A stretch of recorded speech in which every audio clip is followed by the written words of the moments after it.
I have been scaling e-commerce brands over the last years, and we have generated actively over $50 million in revenue for our clients. During this time, we've tested everything: different targeting, the most complex funnels, the most fancy creatives, you name it, we've tried it. After all this time, we have mastered the dumbest ad strategy to scale our clients every single time. And in this video, I will break it down step by step so you can steal it and make millions in your own brand. This strategy is so simple, as I live by one rule: complexity fails and simple scales. And trust me, if you look at this dumb ad strategy, you feel absolutely stupid looking for new flashy ways to make revenue in the future. I see it on a daily basis, a new flashy way to generate $1 trillion of revenue. But trust me, at the end of the day, just double down on what is working for you so you can actually move the needle forward. And once you think there's a plateau, just believe me, the plateau is much more further away than you think. Just the other day, one of our clients asked us, should we add another marketing channel? And my response was really clear and really straightforward. Do you want to 10x your current business with the existing channels because you can push the ad spend on the existing working systems to much further heights? Or do you want to add another complex marketing channel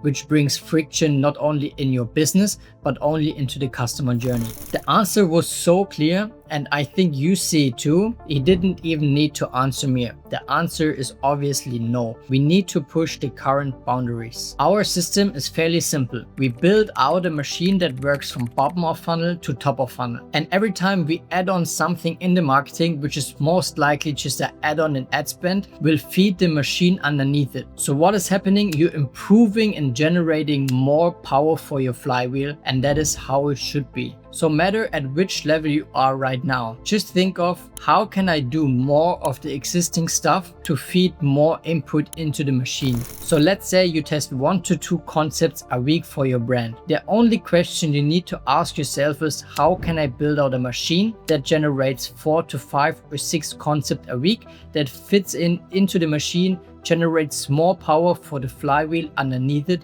and obviously at the end generates more revenue. The same applies with different areas of your e-com brand. You want to improve your email marketing. How can you improve the existing pop-up to double the inputs from there? So you can double the inputs in your welcome flow or your abandoned carts flow without even lifting a finger. This example is a good example because we have seen uplifts like crazy just on this one puzzle piece. So now let's see how you can use our framework to make more money tomorrow. The first step is start laying down your customer journey.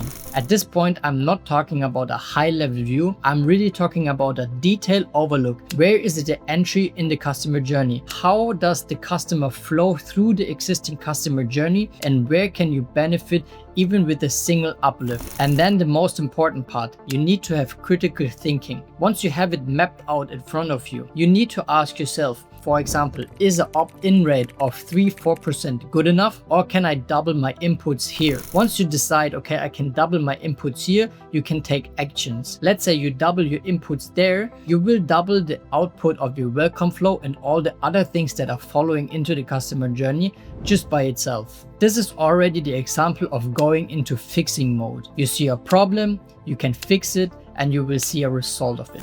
And again, you will see a different problem. You can go into action mode, you can fix it, and most likely you're gonna see an uplift from it. And now the most important advice if you go into this mode: just start bottom of funnel first. Because if you start bottom of funnel first, you will automatically benefit all actions that are coming from top of funnel. Because if you do it the other way around, your top of funnel activities will not benefit as much if you would have started at bottom of funnel. Another great side benefit of this exercise is you will not only benefit your own business, you will also improve clarity on the whole thing. And to be quite frank, we see these bottlenecks within the first week, maybe even during the kickoff with a new client. With our input, the client is able to fix this bottleneck by himself or with our help, saving them either a lot of ad spend, making them more profitable in the first place, or generates them more revenue and also more profits during the next period of time. And obviously that is the best thing that we can do, because our client understand from the first second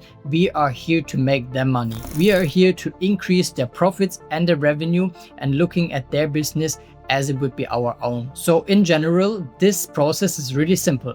Find a problem, fix the problem, and make more money in the long run. And that is why we also are able to generate more revenue and spend more on ads than other agencies can do. We will fix bottlenecks inside of the business that are maybe not even our concern, but are tremendously helpful in our work on a daily basis. So that is usually what happens within the first week. In the second week, we do something which is batch creating. We not only batch creating new creatives, but we're also batch creating landing pages, for example. We also make sure the clients get an option of 2 to 3 landing pages. Either it's listicle pages, landing pages, advertorial pages, to see what is working best for them. In week 3, we are already in a really good place as we fixed some bottlenecks. We batch created landing pages, listicle pages, advertorial pages, and creatives, and get the machine going on high speed. And again, and it sounds really harsh, but if your agency is not making the money back within the first 30 days, you might have the wrong agency.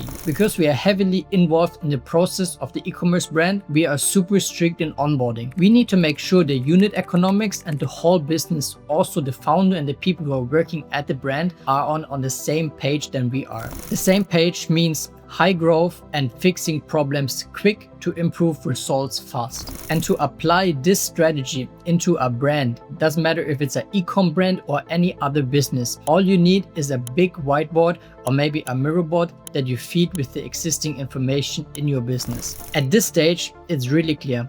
Just go onto your laptop, open up a Miro board, go to a whiteboard and map your whole business out and search the constraints. If you are not able to do it, it makes a lot of sense to reach out to someone who has done it in the past dozens of times. So, and that is the dumbest way to improve your whole e-com brand, your ad strategy, and make more revenue and profit in the long run. And now it's yours. I guarantee you, if you follow my words and do this step by step, it is impossible not to improve results. And now I have a really direct offer for you. If you think your e-com brand is free from those constraints, book a one-on-one call with me. We will go through the different steps of your customer journey, and I will guarantee you to find something to improve your revenue and results, or give you some inputs that will benefit your business in the short term and in the long term. And that's it for today's video.